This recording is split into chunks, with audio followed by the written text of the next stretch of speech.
I think because I had grown up in a friar's parish, I kind of had the experience of what the friars were.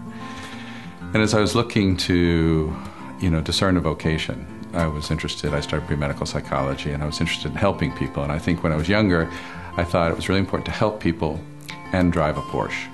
So I figured if you were a psychiatrist, you made enough money to do that, and you could have both sides of the coin. But as I worked more and more, and I started working in youth work, I started working as a youth minister at St. Luke's Parish in McLean, Virginia, I really started asking that question, is there something more?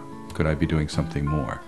So as I spent more time prioritizing what I was interested in life, I started looking at religious communities. I looked at different ones that are out there, the OFMs.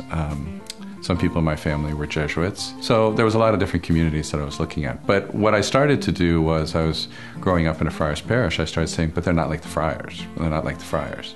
I guess I came to the understanding that the friars were something that I wanted to explore more.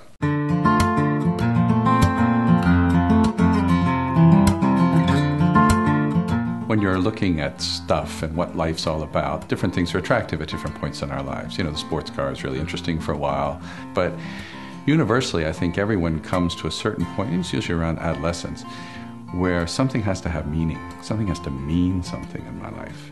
What am I doing with all my time? Because you can get all the stuff, but then don't I want to do something that means something? So a person, as they're seeking their vocation, as you would say, discerning, trying to work that out, then tries to look to higher things, something that pulls me up, something that gives me a reason to go forward, something to strive for. I think religious life, the religious structure, the Bible itself, really starts to become a challenge when you start to engage that, which is something greater than you, and you admire it. I believe if you admire something in someone else or in the scripture, something, it's already growing in you. It's something you want to fulfill. You have the potential of fulfilling it because somehow you're resonating with it. It makes sense to you.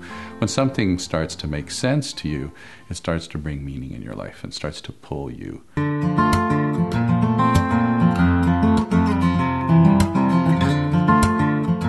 If your heart's leading you to kind of figure something out, go try it. Get an internship, or go work with somebody, or do something as a hobby that allows you to have an experience, something you can test it out. You can't get on the internet and do a search. You can't Google it. Can't Google my future. I can't Google my life. Can't Google what's going to bring me a sense of meaning. I have to get out and try it.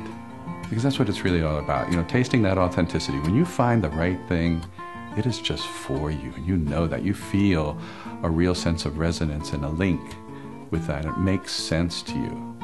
It's usually the way all of your talents are all kind of organized and they come together, and there's just something about it that says, I'm in the right place. This is for me. And that's what discernment's about. It's a lot of that testing.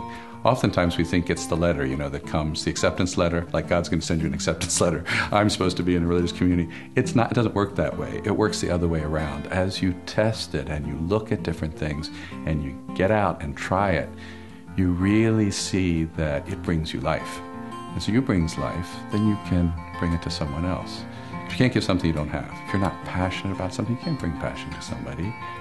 If you don't see that this makes sense for you, you can't help somebody else find something that makes sense for them.